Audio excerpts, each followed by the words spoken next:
ಇಬ್ಬರ ಧ್ವನಿಯಲ್ಲೂ ಅಸಮಾಧಾನ ಇದರಲ್ಲಿ ಎರಡು ಮಾತಿಲ್ಲ.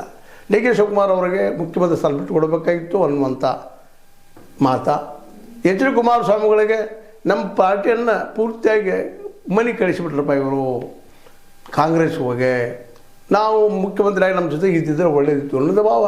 ಹೀಗಾಗಿ ಇಬ್ಬರೂ ಒಂದು ಯಾವುದೋ ವಿಷಯದ ಮೇಲೆ ಸಿದ್ದರಾಮಯ್ಯ ವಿಮರ್ಶೆ ಮಾಡಿದ್ದಾರೆ. ಈ ವಿಮರ್ಶೆ ಸರಿಯೋ ತಪ್ಪೋ ಅವ್ರಿಗೆ ಬಿಟ್ಟಂಥದ್ದು. ಆದರೆ ಸಿದ್ದರಾಮಯ್ಯರನ್ನ ಸಹಜವಾಗಿ ನೋಡಿದಾಗ, ಒಬ್ಬ ಅಹಿಂದ ನಾಯಕರಂತ ಅನ್ನುವ ದೃಷ್ಟಿ ಇಟ್ಕೊಂಡು ನೋಡಿದಾಗ, ಅವ್ರು ಮಾಡಿದ ಸಾಧನೆಯನ್ನು ನೋಡಿದಾಗ, ಒಬ್ಬ ಸಣ್ಣ ಹುಡುಗಿದ್ದಾಗ ಯಾವುದೇ ಕನಸು ಕಾಣದ ಎಮ್ಮೆ ಮೈ ತೊಳಿತಿರೋ ಮತ್ತೆ ಹೊಡ್ತಿರೋಂಥ ಒಬ್ಬ ಹುಡುಗ ಈ ರಾಜ್ಯದ ಮುಖ್ಯಮಂತ್ರಿ ಆಗಿದ್ದಾನಪ್ಪ ಅನ್ನುವಂಥದ್ದು ಮಾಡೋರು ಏನಾದರೂ ಆಗಿರ್ತವೆ, ಎಡವಟ್ಟುಗಳಿಲ್ಲ ಅಂತಲ್ಲ. ಯಾಕೆಂತಂದ್ರೆ ರಾಜಕಾರಣ ಆಗಿದೆ ಇವತ್ತು.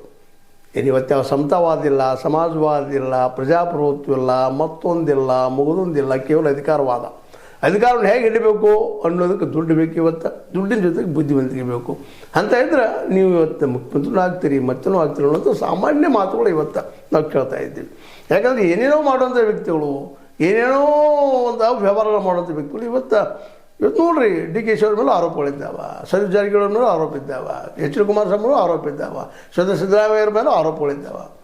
ಇವೆಲ್ಲ ಈ ರಾಜಕೀಯ ಹಂತಕ್ಕೆ ಬಂದಿದ್ದಾಗ ಸಹಜವಾಗಿ ಏನಾಗಿಬಿಡ್ತದಪ್ಪ ಅಂತಂದ್ರೆ, ಇಲ್ಲೇ ಯಾರಿಗೆ ಹೋರಿಕೆ ಮಾಡೋದು ಅಂತ ಒಂದು ಇನ್ನೊಂದು ಅರಸರ ಜೊತೆ ಹೋರಿಕೆ ಮಾಡೋಕ್ಕೆ ಸಲ್ಲ ಅಂತ ಹೇಳ್ತಾ ಇದ್ದಾರೆ ಎಚ್ ಡಿ ಕುಮಾರಸ್ವಾಮಿಗಳು. ಎಚ್ ಡಿ ಕುಮಾರಸ್ವಾಮಿಗಳು ಇದು ಗೊತ್ತದ, ಅರಸರಿಂದನೇ ಭ್ರಷ್ಟಾಚಾರ ಜೋರಾಯಿತು ಅವರ ಕಾಲದಲ್ಲಿ ಎನ್ನುವಂಥದ್ದು. ಹೌದು, ಮೀಸಲಾತಿ ಕೊಟ್ಟರು, ಅವನವ್ರ ಮೂಲಕ ಎಲ್ಲ ಮಾಡಿದ್ರು, ಸತ್ಯನದು.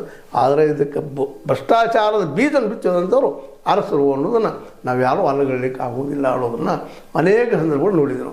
ಅಂದ್ರೆ ಒಟ್ಟಾರೆಯಾಗಿ ಇವತ್ತು ಹೆಚ್ಚಾಗಿ ನಮ್ಗೆ ಕಾಣ್ತಾ ಇದೆ, ಇಲ್ಲಂತಲ್ಲ. ಅವತ್ತು ಹೆಚ್ಚಾಗಿತ್ತು ಅದು ಯಾವ ಕಾಲಕ್ಕಾದರೂ, ಇಲ್ಲಂತಲ್ಲ. ಮತ್ತು ಇನ್ನು ಅರಸರ ಒಂದು ಮೀಸಲಾತಿ ಏನು ಕೊಟ್ಟು ಹೋದರು ಅವನವ್ರ ಮೂಲಕ, ಅದು ನಿಜವಾಗಿ ದೊಡ್ಡ ಸಾಧನೆ, ಇದರಲ್ಲಿ ಎರಡು ಮಾತಿಲ್ಲ. ಇವತ್ತು ನಮ್ಮ ಸಿದ್ದರಾಮಯ್ಯನವ್ರಿಗೆ ಇವತ್ತಿನ ಪರಿಸ್ಥಿತಿಯಲ್ಲಿ ಒಂದೇನೋ ಕಾಂತರಾಜು ವರದಿಯನ್ನು ಮಾಡಿಕೊಂಡು ಹಿಂದುಳಿದವ್ರಿಗೇನೋ ಪ್ರಯತ್ನ